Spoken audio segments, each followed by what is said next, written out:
year was 2010. I was in a crowded courtroom. A respected member of the community, clean driving record, no felonies. However, I wasn't there as a spectator nor a juror. I was shackled by my hands and feet, sentenced to 5 years in prison. Mr. Contest Chair, fellow Toastmasters, I am a convicted felon. On that horrific day in 2010, I had lost all hope. My actions caused my friends to abandon me, caused my children to be ashamed of me, it caused my wife of 24 years to file for divorce. All I could think about was, how can I end my misery? Then I began to wonder, how am I going to survive 1,826 days? I existed in a 5-foot by 8-foot concrete box.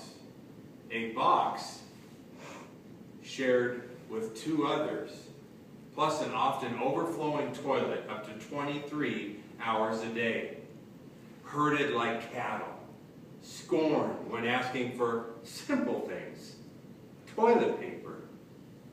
Clean underwear. No longer Mike Anthony. I was inmate number 340574. It's not that I expected a Caesar's palace welcome.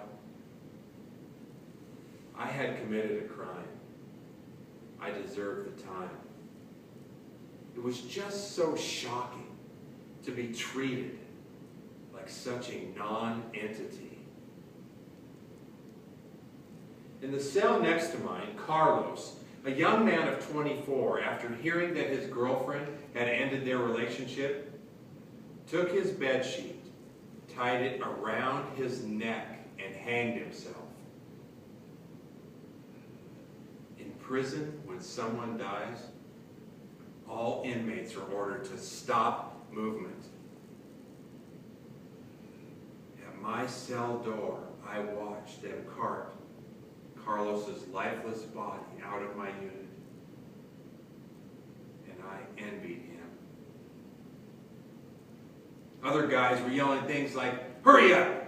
Get that punk out of here so we can finish our card game." I was scared. Would that be my fate? Dead with no one caring?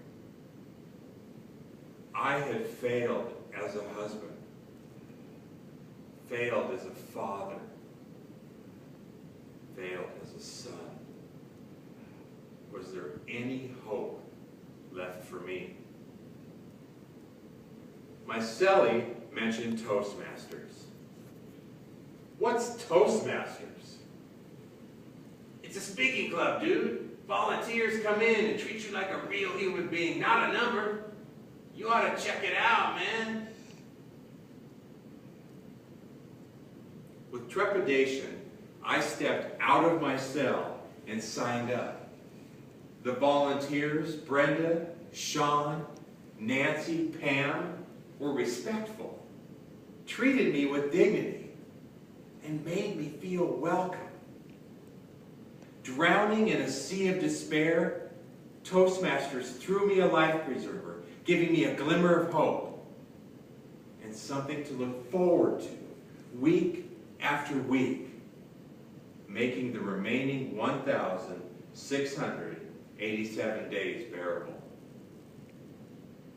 Prison Club volunteers are like all of you. They're professionals, retirees, homemakers, but most importantly, they're Toastmasters.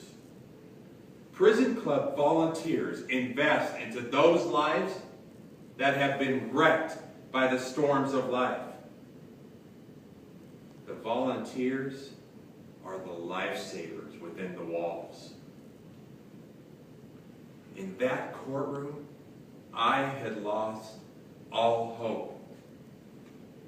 In prison, a seed of hope was planted due to the work of Toastmasters. And that seed blossomed into other areas of my life. I finished my degree. Friends started writing me. And the beautiful young lady who had filed for divorce had a change of heart and is with me here this week, supporting me as we anticipate our 30th wedding anniversary. The mission of Toastmasters is to empower people, but it does more than that, especially to those in prison. It brings hope to the helpless. It brings a calmness to the chaos and a future to the failures. Today, thanks to Prison Club volunteers, I am hopeful. Toastmasters, through people like you, can save lives. I am living proof. Ladies and gentlemen, I was number 340574. I am Mike Anthony.